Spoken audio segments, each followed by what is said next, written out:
Hello everyone, welcome to another episode of today's analysis, and this time I'm there to do the analysis of the questions related to international relations and some other miscellaneous questions. Overall, if you ask me at the very beginning how was the question paper, I would say it was on the side of easy, and there were a few tough questions, but overall this paper was good and some questions were general knowledge questions. So around 13 questions have come from this segment. Let us look at the first question. Now, operations undertaken by the army towards upliftment of the local population in remote areas to include addressing of their basic needs is called Operation Sankalp, Operation Matri, Operation Sadbhavna, Operation Madad. Now, if you ask me, this question is tough for those who don't know anything about these four operations. And it could be very, very easy who know about this. So it's a question which I say in my language, you know, you don't know, you cannot do anything. Because all the four words look as if they might be the correct answer. So if I see here Sankalp, this is the operation done by Indian Navy, and this is for the security of the maritime domain. So clearly this is not the correct answer because Sankalp is not what we are looking here. Let us look at Matri. Now again, this is a rescue and relief operation which was carried out by Government of India along with the Indian Armed Forces for Nepal after the 2015 earthquake in Nepal. Let us look at Operation Madad. Again, rescue operations which are carried out by Indian Navy at various occasions in India is known as Operation Madad.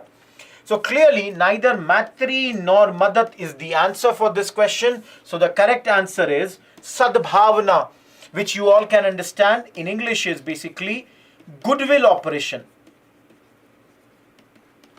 So it was launched in many areas, like it was launched in Jammu and Kashmir and launched by Indian Army.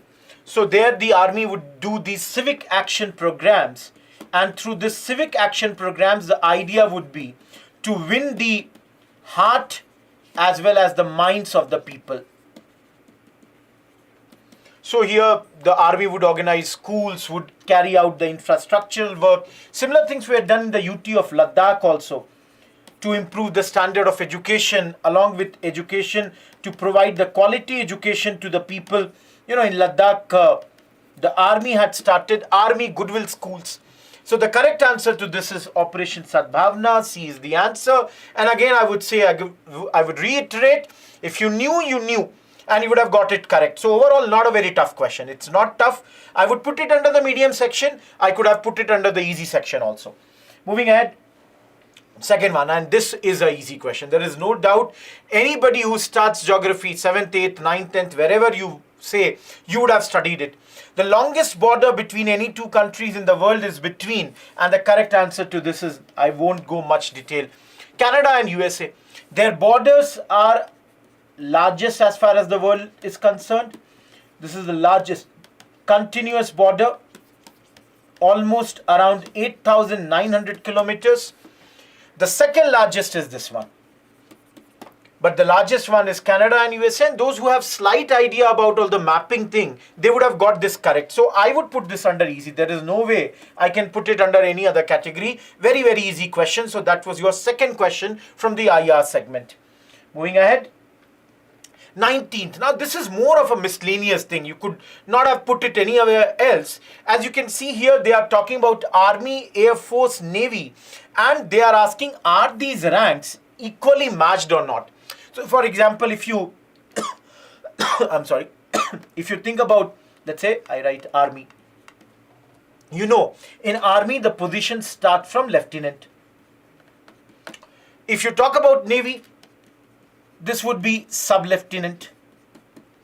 And similarly, if you talk about Air Force, this is your flying officer. So like that,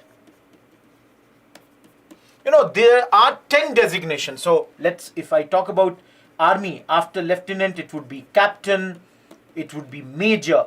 Now, you can see here, major. So is the person who is there in Air Force called squadron leader? Absolutely correct. Same designation in Air Force is squadron leader, and it is also correct. This is lieutenant commander. That means 3 is a correct answer. A cannot be correct now. 3 is, of course, correct. Now, after major, here there is lieutenant colonel. Yes, we see lieutenant colonel is here.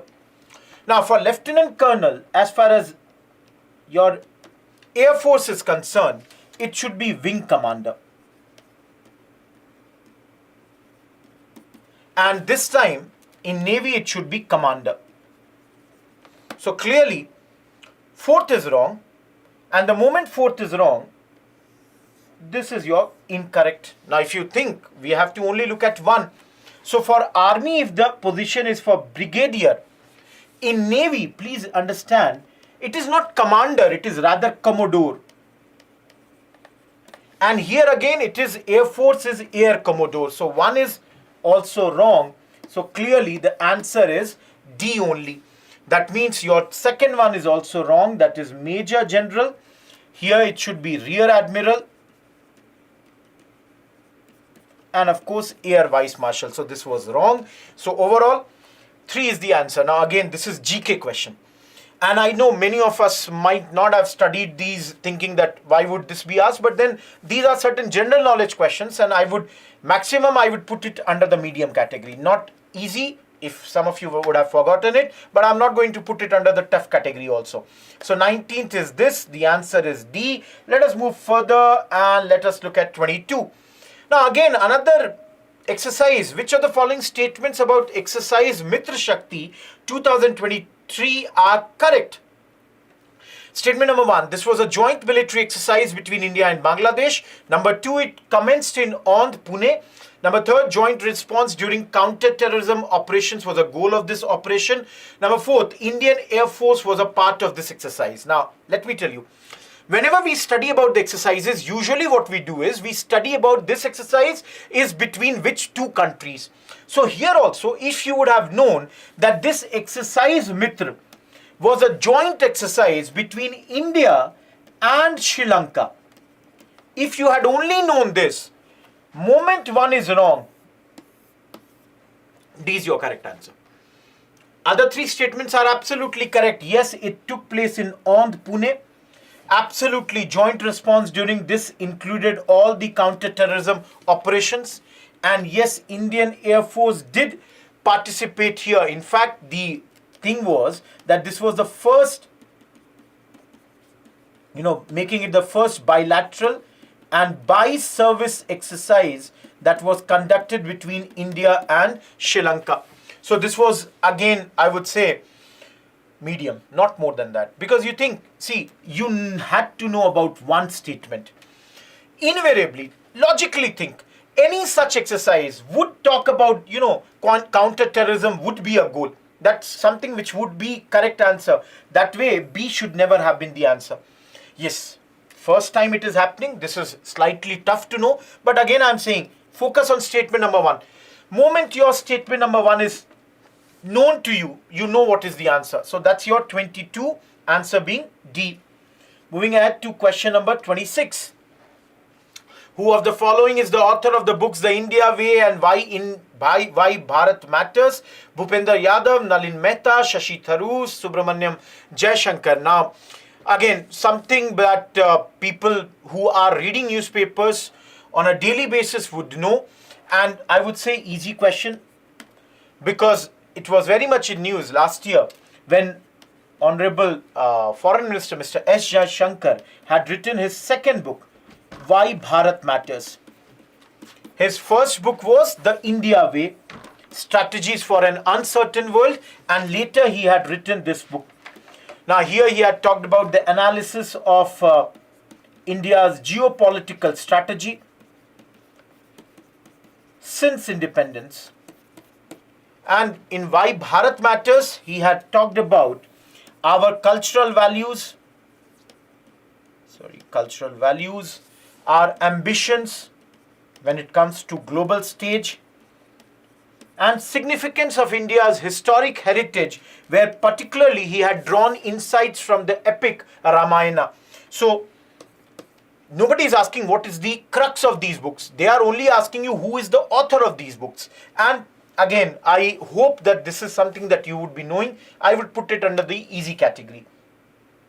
Moving ahead, 27th. Now consider the following pairs.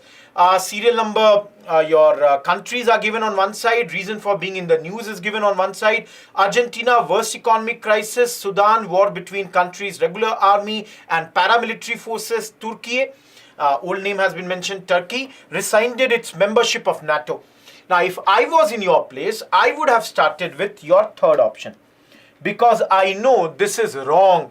Turkey has not gone out of NATO. I can tell you in the month of February, March, we took so many discussions on this, because if you all know, NATO had recently expanded. As you all know, the whole fight about Ukraine is on the issue. Ukraine wanted to become a member of NATO. So NATO was very much in news, and everybody knows Erdogan is not or has not quit Turkey. In fact, Erdogan was one of the obstacles in the addition or in the coming of different new countries as far as NATO was concerned. 3, I knew was totally wrong. Now, that means this cannot be the answer. Now, if I look, has Sudan got war between countries, regular army and paramilitary forces? Even if I don't know, I know one thing very clearly, that Africa, is always and very much in news, specifically these areas, for the instability. And that instability is mainly because, army does something, they would do coups and all. But Sudan was very much in news, because in Sudan, the coup was not only between, the army and against the government, but the fact was the regular army was also fighting against the paramilitary forces here. A lot of disturbance, a lot of disaster has happened in Sudan. This is correct. So this cannot be the correct answer now. What about Argentina? Is it having a worst economic crisis? Huge crisis. In fact, one of the highest inflations is going through this country. It's suffering from high inflation. The currency has got devalued. There has been devaluation of the currency. And because of all this, you can understand, invariably, the poverty levels have gone up. So, clearly, this is correct. 2 pairs are correct. B would be your answer as far as question number 27th is concerned. Let us move to your question number 28.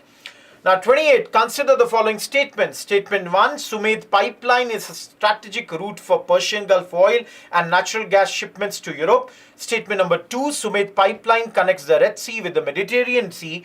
Which one of the following is correct in respect of the above statements? Both statement 1 and 2 are correct. Statement 2 explains the statement 1. Both statement 1 and 2 are correct, but statement 2 does not explain statement 1.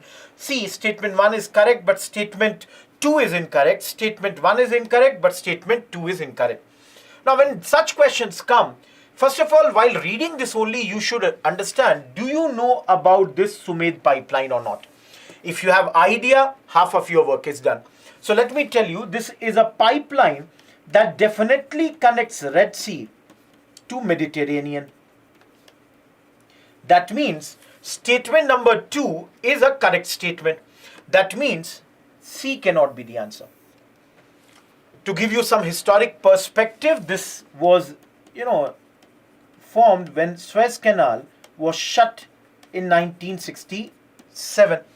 And that's why some of the Arab countries, in those days, around 5 Arab countries, they had come together in 1973 and had talked about establishing a new pipeline so that their dependence on Suez Canal comes down.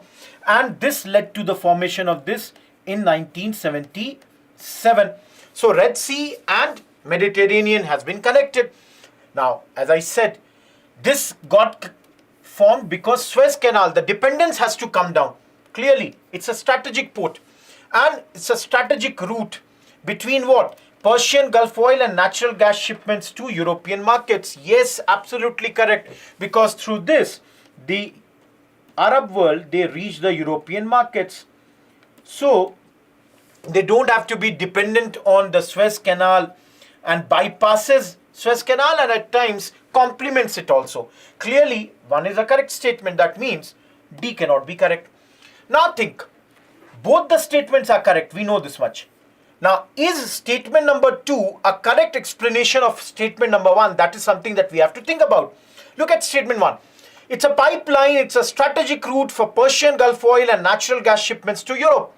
Yes, how does it become strategic and how does it become strategic between these two areas? Because it connects Red Sea with the Mediterranean Sea. That's why your correct answer is A. So 28, the correct answer here becomes your A question. A option. Move ahead and let's move to question number 39. Consider the following statements. India is a member of the International Grains Council. A country needs to be a member of the International Grains Council for exporting or importing rice and wheat. Now again, are we? Now think about this. Personally, if this question had come and I would think India is one of the largest producers of grains all over the country. And if there is a Grains Council, how come it is that India would not be a member? So I would think no, one should be correct. And I would say no, D is wrong, B is wrong. So clearly, yes, India is a member of this International Grain Council. Number 2, a country needs to be a member of the International Grains Council for exporting or importing rice and wheat. Now, I would think, okay, think about a small country. If it is not a member of this, will they not allow them to do any sort of business with regards to rice and wheat? It appears to be very, very wrong. Think about this. We usually don't study about IGC, but we think you can think about OPEC. Does every country which produces oil, which wants to sell oil, export, import, whatever, has to be a member of that? I don't think the necessity of that. Supposedly, I am a country which is having a very small production of rice and wheat and I have to import it. So, only I can import when I would be a member of this? This appears to be a very, very, I would say, extreme statement, and that's why this is wrong. The answer is 1. That means statement 2 is wrong because this membership is absolutely not required. IGC is basically an intergovernmental organization which you all can understand. Its sole purpose is to promote international cooperation when it comes to grain trade.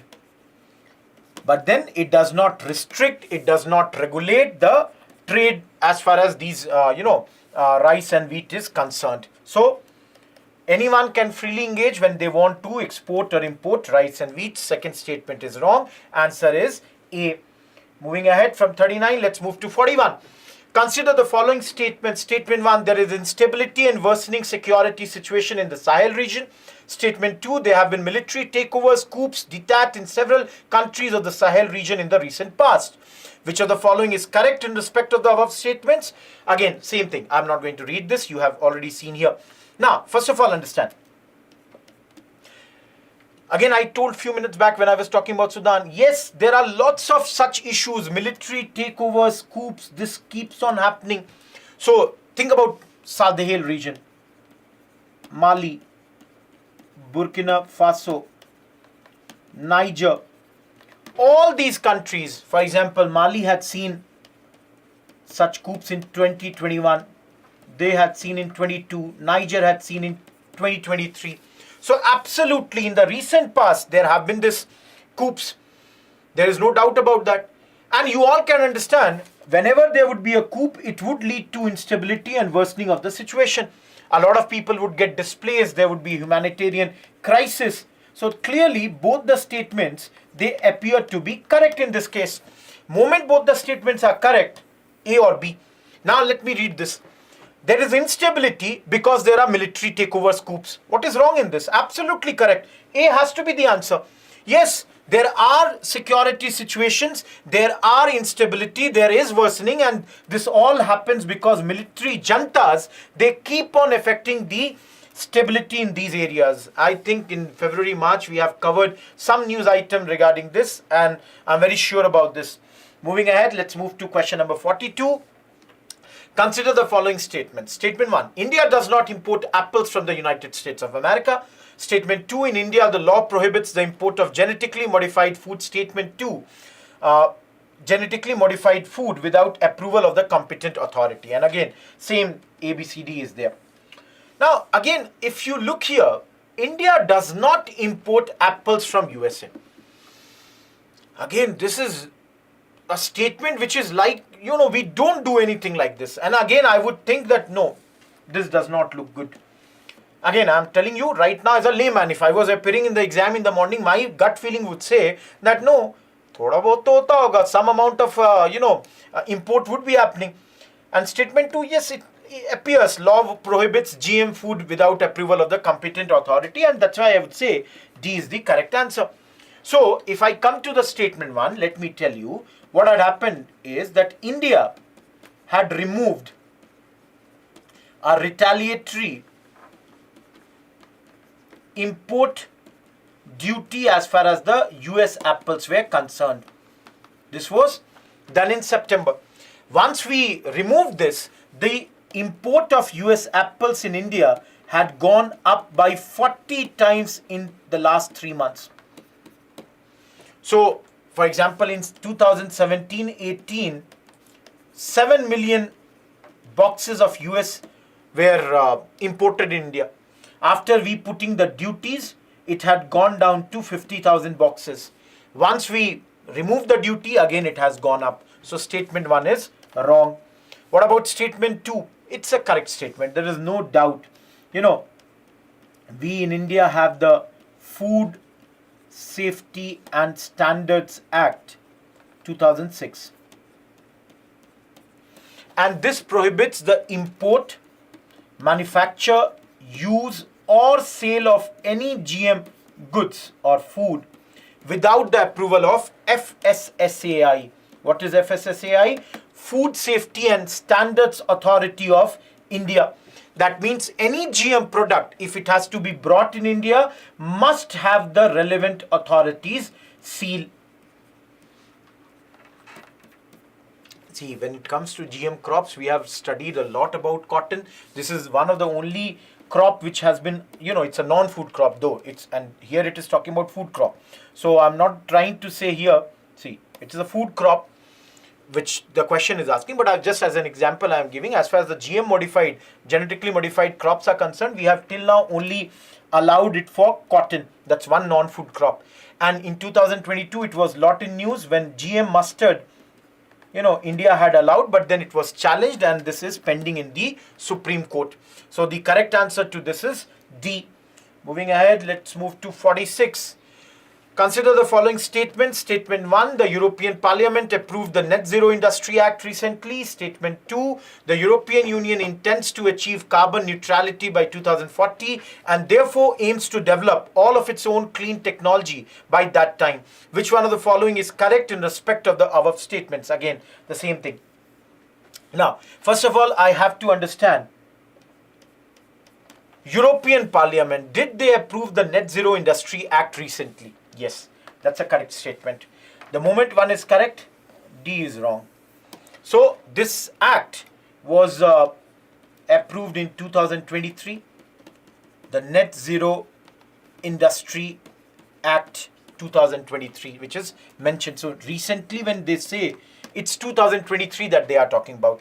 And if I tell you, this is a part of the deal which we call as European Green Deal's industrial plans. It aims to boost the clean technologies as far as EU is concerned. So, one is a correct statement.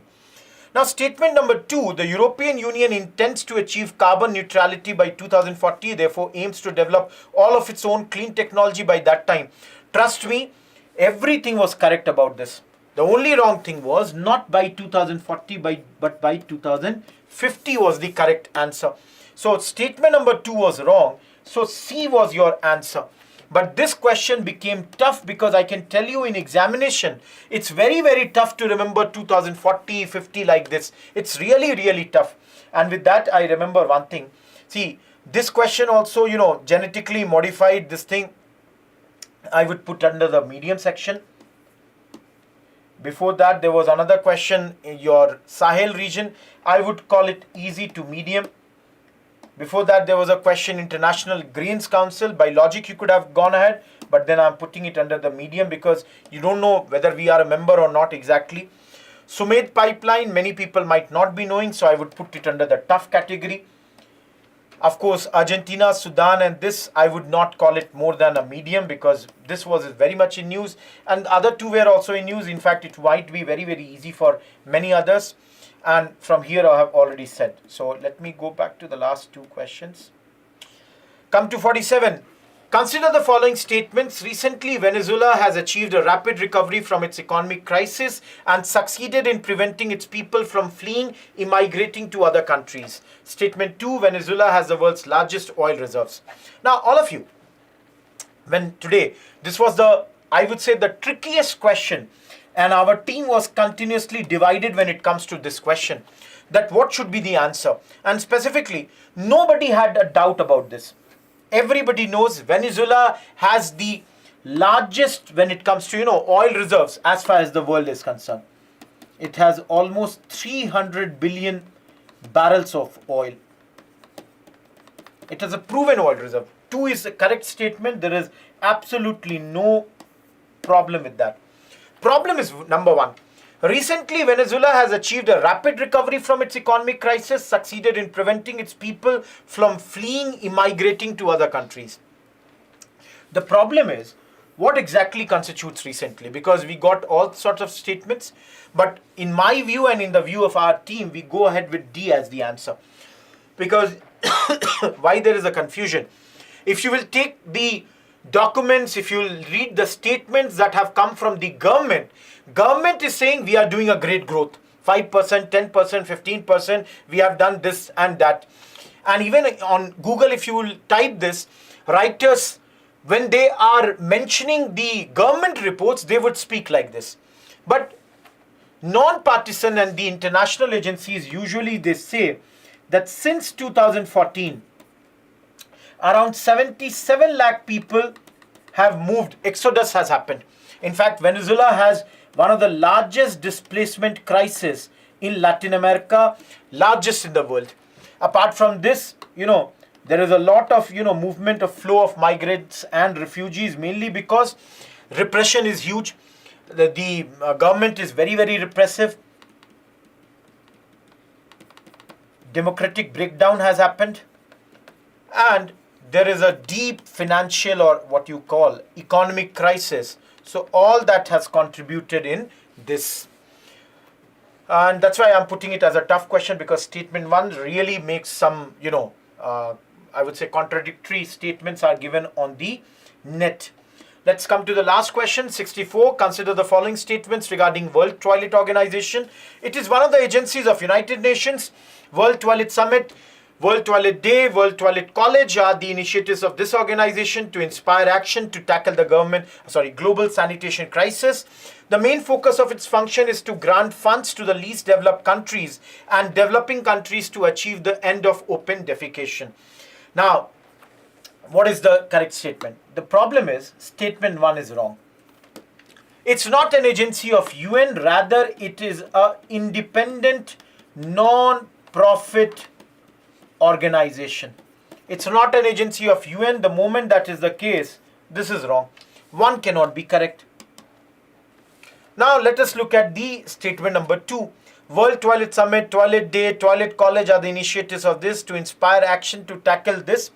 Now, trust me, this is a correct statement.